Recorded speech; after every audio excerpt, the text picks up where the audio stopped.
Walking in a museum, I started to in the beginning.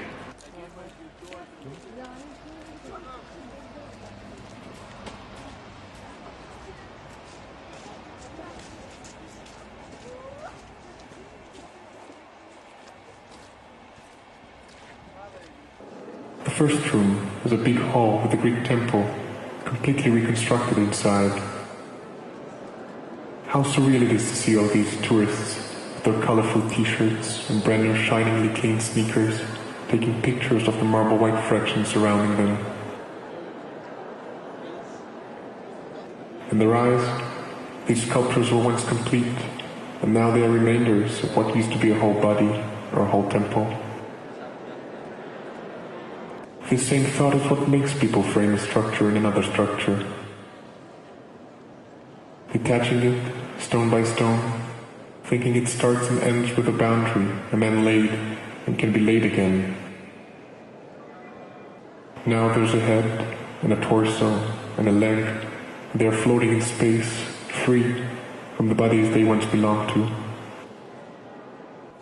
One cannot pass near a toe and not linger, taking pleasure at looking at an organ that is now free to be, or maybe free to cease being.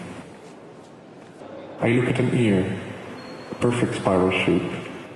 Once it is free from the head, it is no longer a hearing device, just a shape that starts and ends in the same spot. These archaeologists, when they find a fraction of a sculpture, a shiny handle, a chiseled stone, a marble curl, an oval kneecap, an angular ankle, a smashed nose, an inviting nipple, they start looking for pretexts, trying to figure out where it belonged. These people can't live with the notion of a fragment being enough, as if a shape can really begin or end somewhere, as if shapes are bodies that cannot be deconstructed. When I find an ear attached to a body, I have a strong urge to set it free. If I detach a head from a neck and a shoulder from its socket, I will be facing three new bodies that originate from the first, that was referred to as one.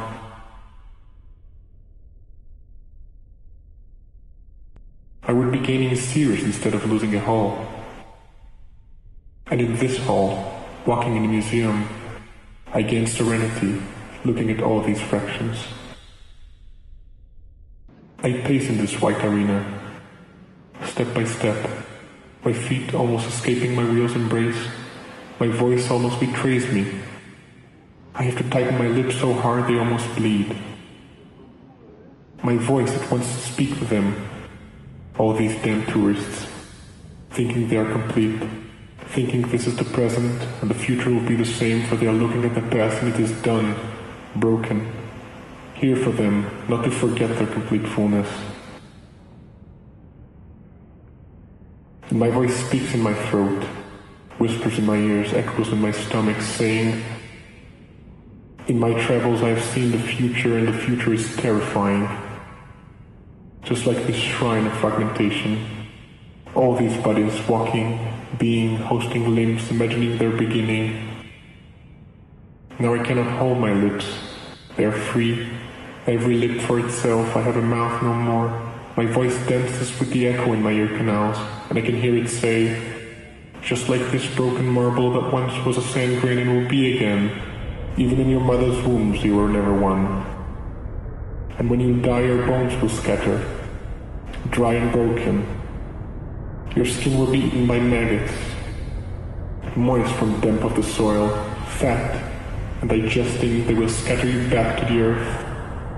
And you will be a sand grain and another, millions of organs, one of many others just like you. When the hand of God will be on me, it will be just a hand, familiar in its partiality, its complicity with what it shook. And my hand, like his, will crush in order to form. It will be as partial as the new shapes it will create. It will not stop. It will not be bound to a voice, to a head. It will not feel tired. Voices will be carried by the wind, whispered by the waves, word by word every syllable to itself, and their presence will be the trees and the trunks and the leaves, and they will all speak to me, saying, we will rise again, broken and shattered in a never-ending growth. So mighty, there has been no force like us. A new form of a body has no history and will never end. And I will be a prophet and an executor, and my prophecy will start here, in a museum, where such a beginning had already begun.